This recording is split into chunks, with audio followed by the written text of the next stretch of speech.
it's your turn to Oh, is it for me? consider yourself fired. Why are you winking at me? Consider yourself fired.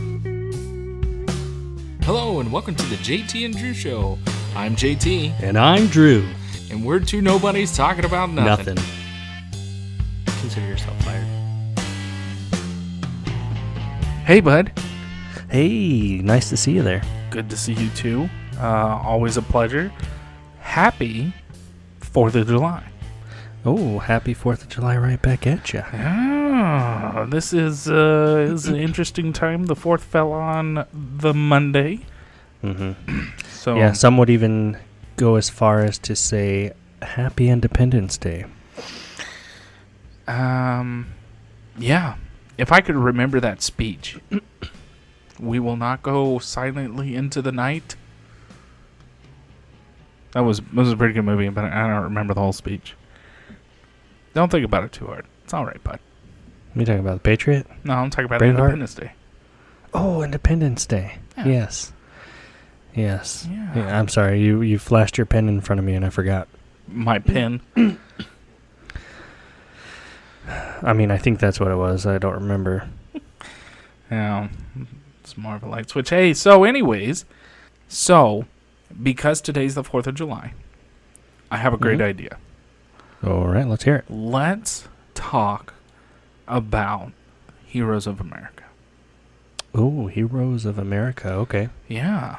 I mean, we wouldn't be here celebrating today if it wasn't for a lot of American heroes and a lot of people that we're never going to know their names, right? Right. Yeah, absolutely. So I'd like to discuss, just a little bit about, and in fact, there's one individual, and I'll talk about him later on in the episode. There's one individual that kind of sparked this idea that I had, that the producers were so kind to let us go ahead and talk about these subjects. Oh, okay. Yeah, so you know how they can get, but they were all about it. Yeah, they can be all about it sometimes. Yeah, they can. So, but do you have anybody? Because I'd kind of like to go in chronological order as we can. Mhm. I don't want to bounce around. But do you Okay. have anybody that you would like to talk to that kicked this thing off? Yeah, sure. I think if I'm going in chronological order, the first one that pops to mind or to memory, if you remember in grade school, Paul Revere. Okay, Paul Revere. The British are coming. The British are coming. Yep, rode his horse. And that's actually one of the things that he was most famous for, was that midnight ride where he was riding his horse around to warn American troops that the British were coming. Yeah, him and I'm sure there was a few others, but him and another Yeah. guy that got real famous for it. Well, and, looking back on it, it's pretty neat. Obviously they didn't have the technology that we have today, but they were still so resourceful. And they had instructed the people, hey, go up into this church tower, and if you see, they're going to make signals. If you see the British coming by land, light one lantern. If you see them coming by sea, light two lanterns. Mm-hmm. So, of course, in grade school, we learn, one if by land, two if by sea, the British are coming, yada, yada. Yeah. But I thought that little piece or that little nugget was pretty neat. I mean, again, they don't have the technology that we have, and something like that to signal them so they could hide their resources or prepare for the oncoming of whatever was ahead of them that they weren't sure of necessarily. And I thought that was pretty neat. But he was able to, by doing that, warn all of the patriots, save countless lives, and prepare, the American side for what would become the Battle of Lexington and Concord. Okay, yeah. Yeah. Yeah. So I would say he was a pretty, that was a pretty pivotal moment there. He was a pretty revered guy.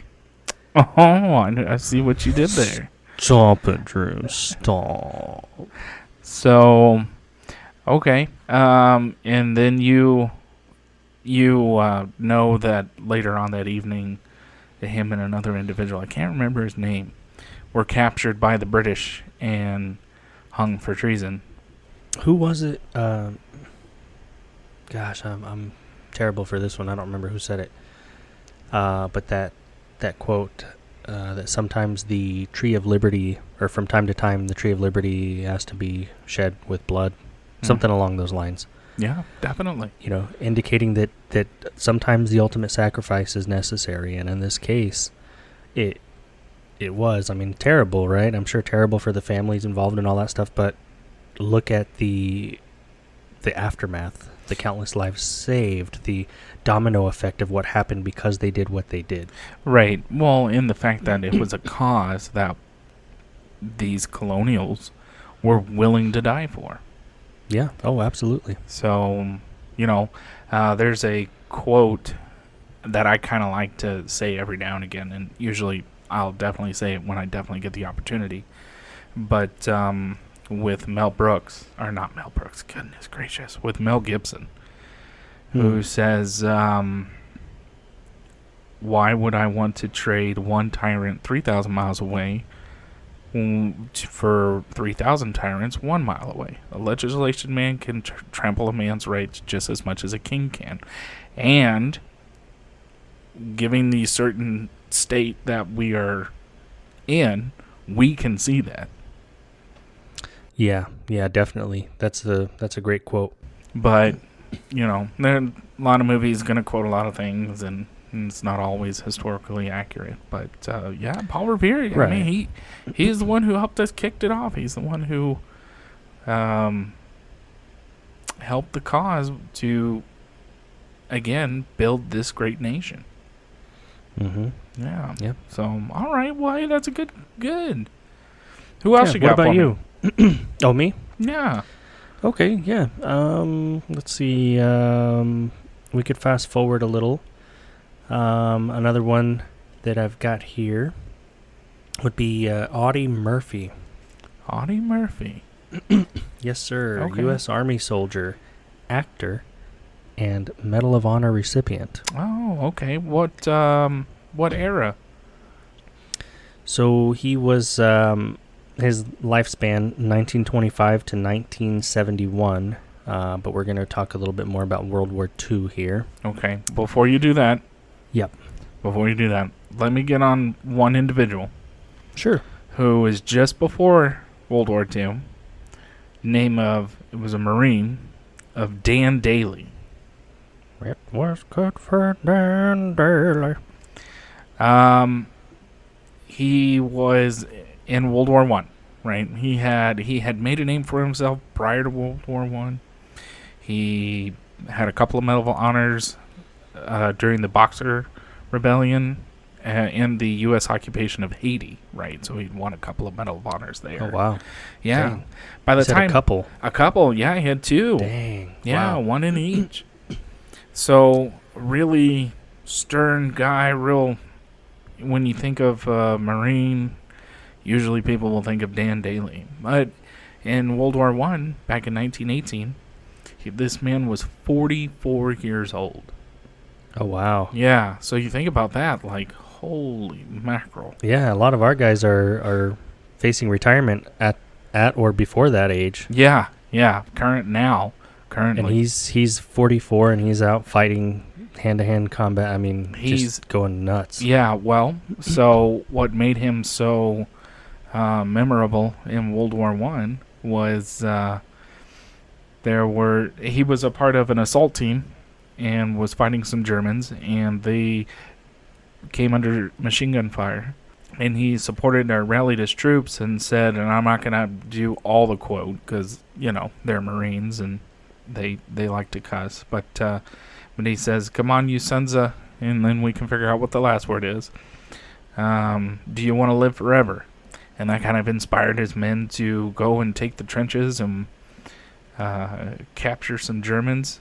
And they decided that that they were going to take some prisoners and bring them back from no man's land. And won a Medal of Honor because he put himself in the danger zone to go and get this information. And not secrets, but just vital information to help win the war. Oh, yeah. Well, and what an idea, right? You're in the thick of it, under machine gun fire. You've got to rally your troops and pretty much try to convince them, hey, we're going on a suicide mission here. You're not all going to make it. And tell them or ask them, do you want to live forever? Like, obviously he's not talking a physical life, but do you want to go down in history? Do you want to be remembered? Yeah, exactly. That takes some big cojones. It takes big cojones, but it also it takes inspiration. You have had already been an idol in your platoon to motivate your people to do what you're asking them to do. They have got to you have got to have their utmost respect in order to ask them to die. Well, and you remember trench warfare, World War I, where there were people where it was like, hey, we're going to climb out of the trench, we're moving forward, we're coming under fire. And if you don't, there's a man back there waiting for you to turn around and run the other way, and we're going to shoot you ourselves. Yeah. And this wasn't one of those scenarios. These men willingly followed him. Exactly. And just, very, very inspirational. Yeah. True American. True American. So, okay. Audie Murphy. So, Audie Murphy, he wasn't, the stud in school, wasn't the smartest dude, all that any kind of stuff. He actually was in a family of sharecroppers, and he left school in the 5th grade so that he could stay home and help support the family, help run the farm and pick cotton and all that kind of stuff. Which I think was common. Yeah, that's very common back then. Yeah. So he became motivated to serve his country, the United States, following the attack on Pearl Harbor in 1941. Yeah. He enlisted with the Army at the age of 16. Again, kind of a common thing back then. Mm-hmm. And his service during World War II began in 1943. He actually was in the invasion of Sicily. Oh, okay. Trying to get the underbelly of the regime, Nazi Germany. They thought,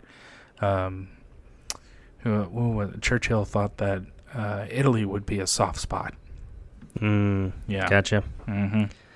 Well, it says here that during the battle in France, he commandeered a burning tank and single-handedly held off advancing German soldiers for more than an hour. And even though he was injured during that fight, he led a successful counterattack that forced the enemy to retreat. Oh, wow. Yeah. I mean, so you're one dude, you hop in a burning tank. I mean, it's crazy to think about because obviously I'm reading words on a paper, I can look at history books, I can watch movies, but not feeling that, not having that pressure, not having the bombs go off, the bad guys shoot back at you. But I mean, just the gall to, well, I'm either going home one way or another. I'm going to go ahead and do what I can to make a big dent in this thing. Yeah. And do it so well that, okay, hey, they're retreating now. Yeah. I mean, think about how many more lives he saved for doing that. Exactly. Yeah. I mean, Sicily and Italy and all that was mountainous fighting. And the Italians and the Germans, I mean, they were digging in. And I know Churchill and a couple other folks were worried that World War II was going to be the exact same thing as World War I, where it was going to be trench warfare. And they really tried not to because they wanted to gain ground. Yeah. So, yeah, holy mackerel. Man, and just think. You're going into a burning tank, right? This thing can explode at any point in time. It's not like... You're not a small target. Oh, no. And you're good. It's not like there's a gas pedal and you could just put a brick on it and, okay, let's let this tank do its thing. Mm-hmm. Yeah, he's in it. Yeah. Yep. And then it says later on he ended up being one of the most decorated veterans like in U.S. history. He earned over 28 medals, including the Medal of Honor, medal from France and from Belgium. He ended up getting out. He did a bunch of movies with Hollywood, over 40 Hollywood films, and then he became a rancher in Arizona and in California. Really? Mm-hmm. So he'd lived all this crazy life, and then ended up dying in a plane crash in 1971. Oh, man. You know what that kind of reminds me of? Man, who's that? The Secondhand Lion, the movie. Oh, yeah. With the two guys. I know there's some memes out there about it right now that, I can relate more to these people the more and more I get older. But, yeah. I mean, you live this crazy life when you're young, and then when you get older, you try to settle down, but you still have that urge or sensation of, hey. You still have that youngness inside of you. Oh, yeah. And I don't think it ever really goes away. Yeah. Well, it's like I was talking to my neighbor's friend, and he's in his 90s now, and I asked him about that when he had his most recent birthday, and he said, age is just a number. Age is just a mindset. Yeah. Yeah, he's still the young guy. I mean, I bet if he could, he'd still be out there riding his motorcycle and going nuts. That's great. I mean, and that's what it should be. You shouldn't let your brain limit you on what you want to do. Now, bones and muscles and everything else, it's not going to work as well as it did when you were younger. But you can maybe feel that way and slowly do the things that you want to do. Kind of take your time. Yeah, for sure. So, oh man, that's great.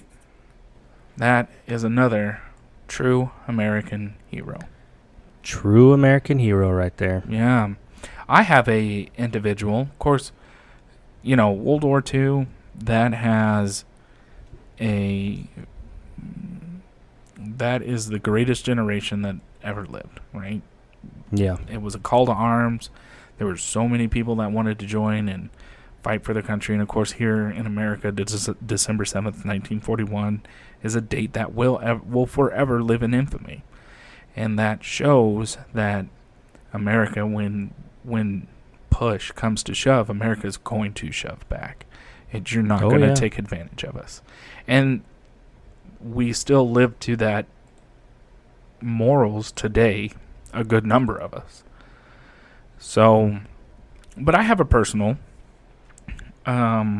individual who was in my family, and his name was Sonny McGee, and he was from McKinney, Texas. They were right on. born and raised. And Sonny was an individual, just like everybody else, wanted to join and fight for his country and whatnot. And he started out, he went to the Army, and then he went and joined airborne school. Started out in the 101st, which, if you're a war hero, any kind of historian or whatnot, Band of Brothers, 101st, Easy Company. Then he wasn't a part of that, but he was a part of the 101st. And then he transferred to the 82nd Airborne, All-American Airborne, right? Mm. So he went there, did the invasion of Sicily and Italy, and then got recalled back to Europe, England. Did the invasion of Normandy. Oh, wow. Yep. Jumped a few more times. Wound up in Hitler's outpost, his house. With the Eagle's Nest? Yeah, he was around that area. But he was out there with the 101st, but he was 82nd Airborne. Okay. So, did that, finished up, got out of the Army when they, were forcing everybody out at that time. Yeah. And then Korea happened, right? Oh, yeah. So then he rejoined, did his tour out in Korea, back with the 82nd, jumped, did a lot of jumps, and came back, and then he was a volunteer firefighter for McKinney, Texas, and I don't remember the year, so I'm just going to say in the mid-60s. He was responding to a call from the fire department, because it was all volunteer firefighters at that time. Mm-hmm. And as he was running across the street to respond to the call, a lady who had supposedly ran a stop sign hit him, and he died. Oh, wow. Yeah. So, and that's my family, a member who served in both World War II and Korea. And to this day, when you talk to the older individuals of the family who knew him, would always say he was an outstanding guy. He was really fun to be around, always upbeat. And just to have gone through 2 wars and still be a positive outlook in the community just boggles my mind. He was awarded, a couple of Bronze Stars, a Silver Star, never the Medal of Honor. But that's all I know of him and some of the research that I've done about him. But there's not a lot out there unless you just read his personal stuff. Yeah. And I don't have access to a lot of it. A lot of it is hearsay. So, but that would be one individual that I would really like to dig into, just because. Oh yeah, definitely. Just because of his history, and again, in my eyes, he's a true American hero. Yeah, definitely. I mean, talk about, it wasn't just like, well, I'm drafted in and I got to go back or what have you. I mean, to go to one war, come back home, get out, do your home stuff. Oh, hey, something else kicked off? Yeah, I'm going to go do my patriotic duty again. Exactly. Like, holy moly. Yeah. Some people would be like, dude, you've already gone once. You're good. Yeah. Yeah. And a lot of people were like that, but not him. He loved his country, loved his family, and wanted to protect them. So that's amazing. You have anybody in your family that served? Yeah, I've got too many to tell. If I did the math right, I think I am number 12 in my family. And that's like dads, grandpas, cousins, brother, uncles, that kind of thing. Okay. So I'm number 12. And I mean, we've got all the branches: Army, Air Force, Marine Corps, Navy. Don't have any Coast Guard or Space Force. Yeah, well, Coast Guard was a little later on. But one of the guys that I thought was really, really interesting, that I found out about just more recently in the past couple of years, was my mom's dad, my grandpa. His brother was out in World War II. Oh, okay. So apparently as a young teen, he worked for Pan America and doing whatever. And he eventually decided to join up in the Army, or the Army Air Corps, or whatever it was called at the time. Yeah, Army Air Corps. And he went to Shepherd Air Force Base. Well, he went to Lackland for training. He went to Shepherd for his technical school. And then he volunteered for combat duty. Okay. So the war was already going off. This would have been 1944. Uh-huh. So he was a staff sergeant, he was a flight engineer, and a tail gunner on a B-26 Marauder. Oh, and okay. I was able to find pictures of the actual one and then do some Google research, and I found, this is the exact plane with the same nose art and all that, and it was really, really neat to see. Did the plane have a name?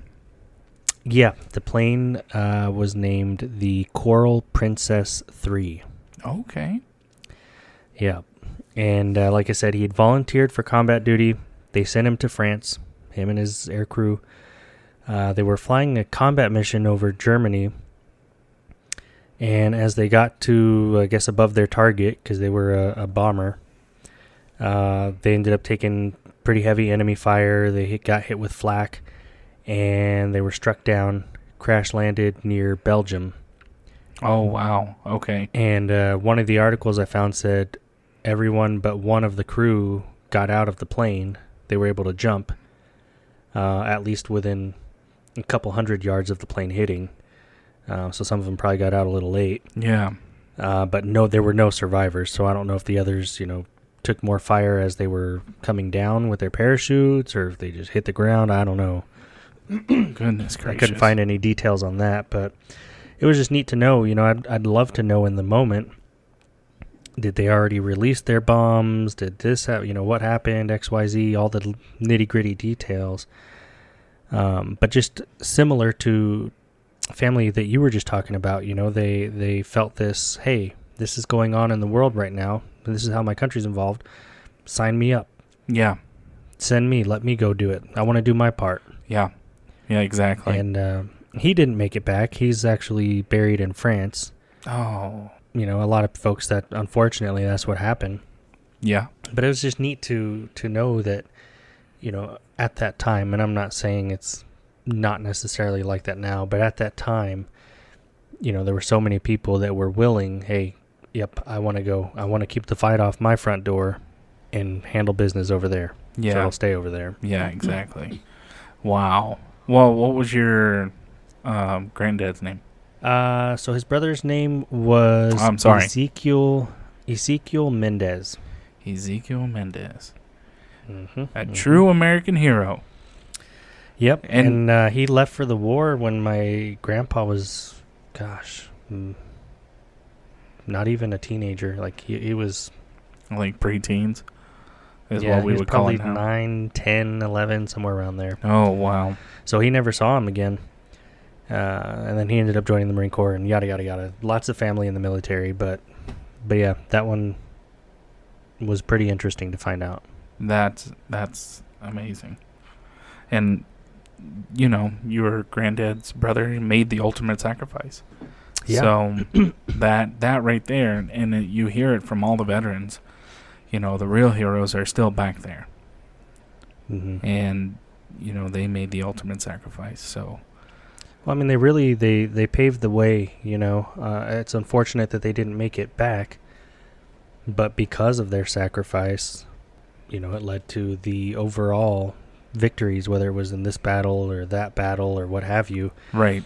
If they weren't there, if they didn't do what they did, then this thing couldn't happen, and so on and so forth. And Exactly.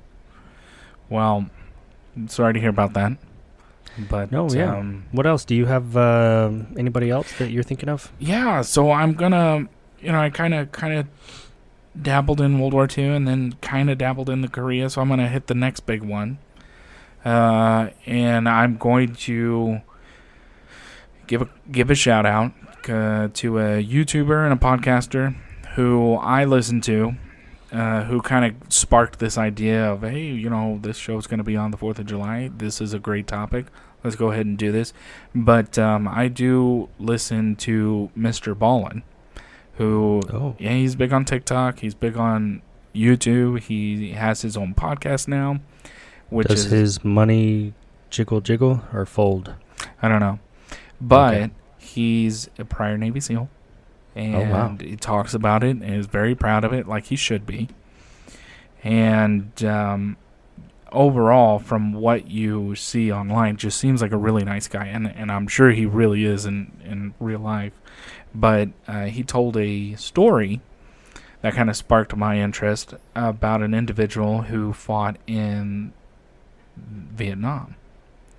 And the individual's name was Roy Benavides. And that's kind of the individual who kind of sparked this whole idea, hey, let's give tributes to these heroes.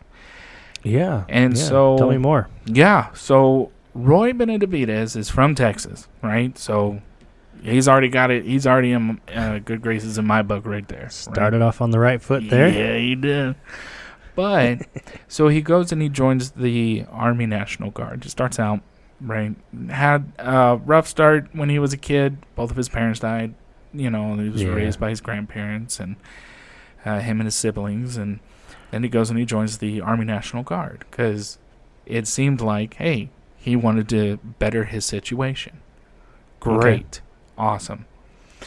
So he does that, and he's kind of a hothead, right? As most military people are. So he's like, I want to do more. So then he goes and he applies and is accepted into the Green Berets, Special Forces. Oh, wow. Okay, so now you already know, okay, that's the top of the top for Army. So now you know, okay, this guy's, he's in it to win it. Well, he goes, and I'm not going to get in fully of his story. I'm just going to highlight some of the stuff that he did. You know, if you want to research or anything, or in fact, on YouTube, he gives a speech back in the 90s, right after, or in the 80s, right after President Reagan presents him with his Medal of Honor. He goes in and he tells his entire story, right? And he's hilarious in his speech. So, he goes and he does the Special Forces. He does a couple missions. He gets injured and all this stuff. Well, the big story is called The 6 Hours of Hell, right? So he's in this building. He's listening to the radio chatter. He hears 12 of his friends, because at this point, everybody that's out in Vietnam, they all kind of know each other.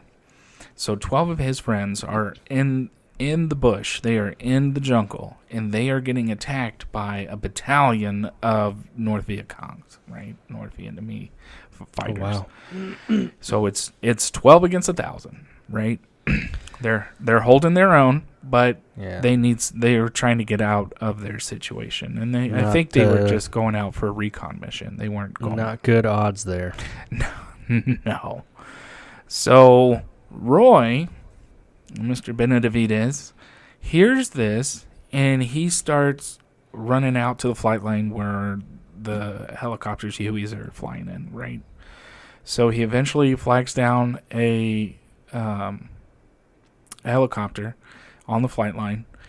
There's this kid that he knows who's the side gunner, pulls him off of the helicopter, and the kid dies in this guy's arms. Oh, wow. So now Roy is just fuming, right? He's mad.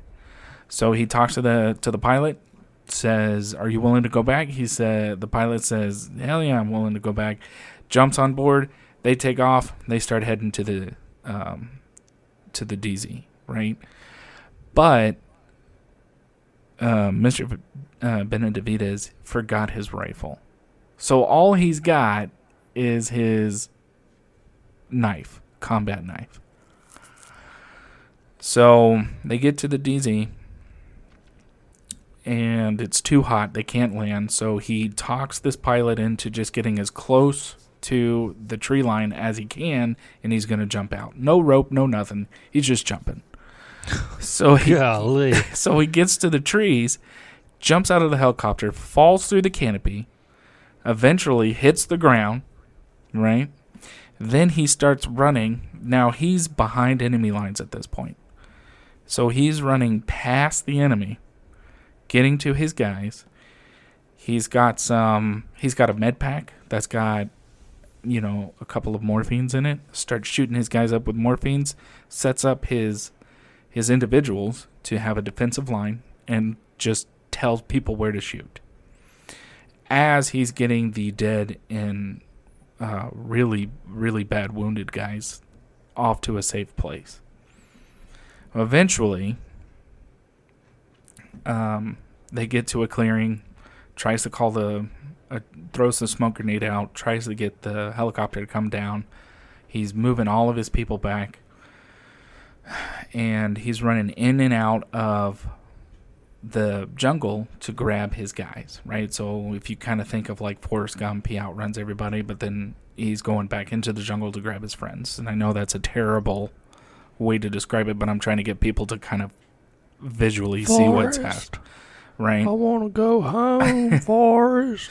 So he's running back and forth. He's taking hits. He's getting shot in the leg. He's getting shot in the chest. Golly. And shot in the arms. I think he got shot like 36 times in this Good Lord. in this 6 hours. Yeah. However, it's not the best part.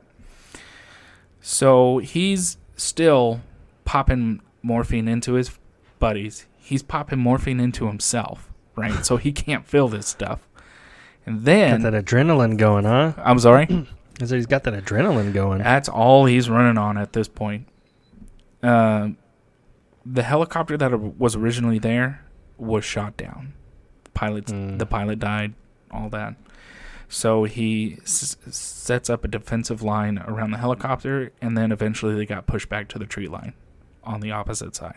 Okay. So he's trying to radio in air attacks from the Air Force, and he just puts it to where they're going to start dropping bombs right on top of these guys and on top of himself and his people. So he's calling in real close air support, right? So they're dropping napalm, and eventually they get to the point where it's kind of settling down. You know, the Viet Cong is not attacking as much, so they have a moment to where he can just figure out where everybody's at, gets them all kind of huddled in, gets a defensive perimeter, and eventually realizes that there's a couple of guys in the tree lines that he's forgotten. So he's running back. As he's running back, a Viet Cong hits him with the butt of his gun, right? So now he's on the ground. And then So they're doing close quarter stuff. So now he's fighting for his life. And he's all shot up, right? But in his brain, he's thinking, it's either you or me, right? So he's going to give him the fight of his life. So eventually, he takes the enemy's weapon, beats him with it, kills the enemy, goes back, grabs his two guys. Another helicopter comes. He evacuates everybody onto the helicopter. And then eventually, he gets on board. He's the last guy off the field. They get back to the base. They're putting everybody who's dead into a body bag. And the docs are starting to... The docs have put him in a body bag because they say there's no way he's alive, right? Well, Mr. Benavides didn't just get all of his comrades on the helicopter. He also put some enemy combatants on the helicopter as well. And he jokes about it saying, I wasn't leaving anybody behind, right? So as they're putting him in this body bag, he can sit there and feel everything that's happening. And as they're zipping it up, one of his friends says, hey, wait, I know that guy. That's Roy. You need to stop and check for a pulse. And they check for a pulse. They didn't feel one. And they're going to zip up the bag again. Well, he starts wiggling, moving. And then he spits the grossest loogie at the doctor, spits it right in his face. And the doc says, you know what? I think this guy's going to live. Yeah. They unzip him. They get him to treatment. He's got shrapnel all in his body. They're pulling bullets out. They can't treat him at the field hospital at the base, so they get him onto a C-130, and they get him over to Japan, where he makes a full recovery, and eventually to Germany, and then back to the States. Well, you know what they say about the, like some of those weapons, like you were saying, they're doing hand-to-hand combat with those rifles. Mm-hmm. What they say about those Viet Cong rifles. The AK-47? They were, some of them anyways, never fired and only dropped once. Yeah. And he figured that out too, because the only weapons he had were the Viet Cong weapons where he was shooting back. And Golly. when he would clear a magazine, he would drop the rifle and he'd pick up another one and start shooting again. He received the Medal of Honor. Let me double check here. Okay, 1981. So this is early 80s. So I was wrong earlier. By President Ronald Reagan. So it took a while for him to get his. Yeah. But... Well, you know why. Because sometimes the administrative process takes a while. Exactly. It sure does. But his story is so far-fetched, nobody believed it until he told his story. Yeah, that's pretty crazy. I mean... But to have the determination Golly. to go save your friends. And I know for me personally, if I was still in uniform and something like that happened, I would want to get to my friends, right? But Yeah, I don't sure. know if I would have the determination, if being shot, if I could keep going. Yeah, it'd be like, oh, nope, all right, I'm done. Sorry, guys. Good luck. I've just added it to the No. list. No, but you would want to fight for your life. Yeah. But you Well, would like we also were want to saying, save you your know, friends. That adrenaline's kicking in, that morphine's kicking in. I mean, you're relying on your training, but at that point, you're kind of a machine, right? You're probably not even really thinking about what you're doing. It's just happening. Yeah, well, like you just said, you're relying on your training. You know, Yeah. these guys are pushed to the brink of absolute, complete exhaustion that Yeah. they don't have to think about it. When they're there, they're just doing their job. Well, and that's why training sometimes it looks, I don't know what the right word is, looks vicious, looks hard, whatever. Like when you see these documentaries and you see like SEALs training and it looks like the guy's trying to drown the other guy. You're like, holy cow, you know, this is hazing or this is too much or whatever. But they're not there to kill anybody. No, They're there to put him under that stress so that if and when it happens in combat situations, hey, my mind, my brain, I've been here before. I can get out of this, or I know how to navigate this. I can talk myself down. I can not freak out, whatever, because I've already been exposed to this type of stuff. right. Exactly. And, you know, as we talk about these people, and I know we're going back in the past, but, you know, there are great American heroes in every conflict that we have ever fought in. And they are just such an inspiration once you learn their stories. Yeah, absolutely. And as a uniform member, I mean, even though we were in the chair force, but how do you inspire yourself to be like them, to be the best of the best? And you just got to do your best every day. You know, you've got to do your training. You've got to go through the motions and know it subconsciously. And you've got to look at, they were doing their jobs. They trained for that job. That's the job they were doing. But that's what we all think. The jobs that we're trained for, we do. Yep. And the way that we can replicate those kinds of things, obviously combat is conducted a little differently these days than it was back then as well. Right. But the way that we can do that is to rely on the training, do the best that we can do. You know, I mean, there's instances where you can go above and beyond or volunteer for this or that or whatever, but even in an admin role, do your dang job. Yeah. And fine tooth and comb. You know. I know for me, you know, we train in the PERSCO realm and casualty and accountability and, you know, stuff that may seem menial to others, but you can't really do stuff if you don't know how many forces are on the ground or who's capable or who's got to be medevaced, and you've got to coordinate all that stuff. Yeah. You know, and talk to the aircrew people and the TMO people to move people in or out or whatever the case is, or notify families of deaths, or hey, your loved one's being sent to a hospital in Germany and, you know, they're off the field, so to speak. But for me, when I was downrange doing that stuff, I was the only guy on my 7-person team that had the capability to do the casualty piece. Okay.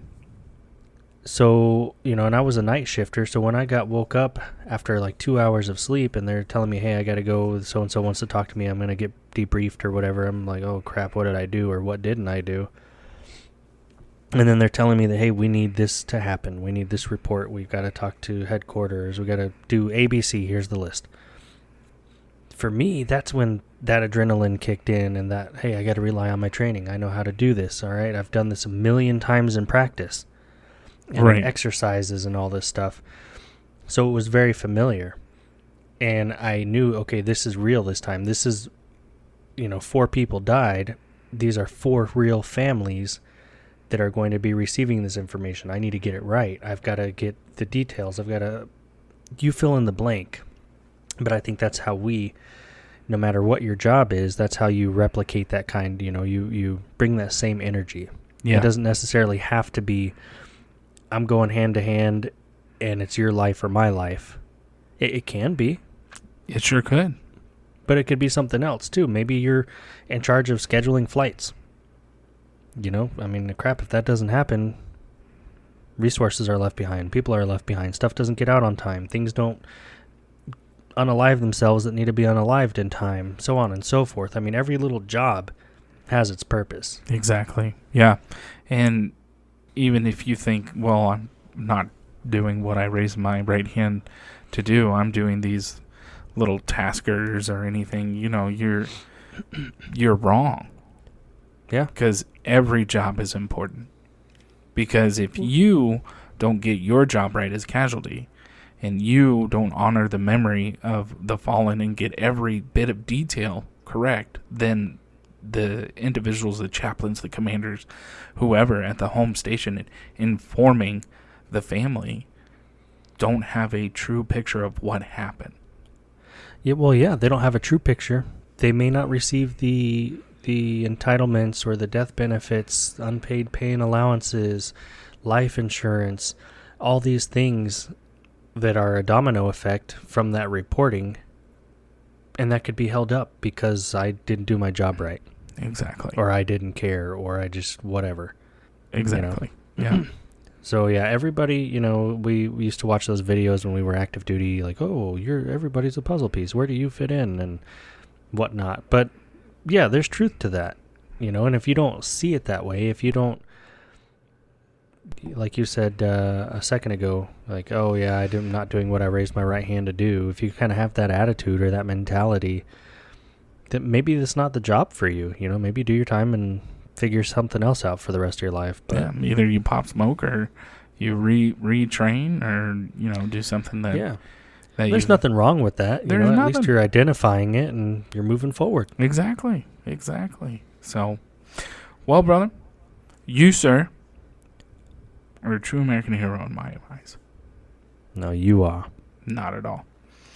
But we salute every single American who has given their life for freedom, who has made the ultimate sacrifice, who has been wounded in combat or not combat, who has lost every limb on their body. We salute you. We say thank you. And brother man, that'll do it for this episode. That'll do it. It's great seeing you. Thanks for stopping by. We got to do it again.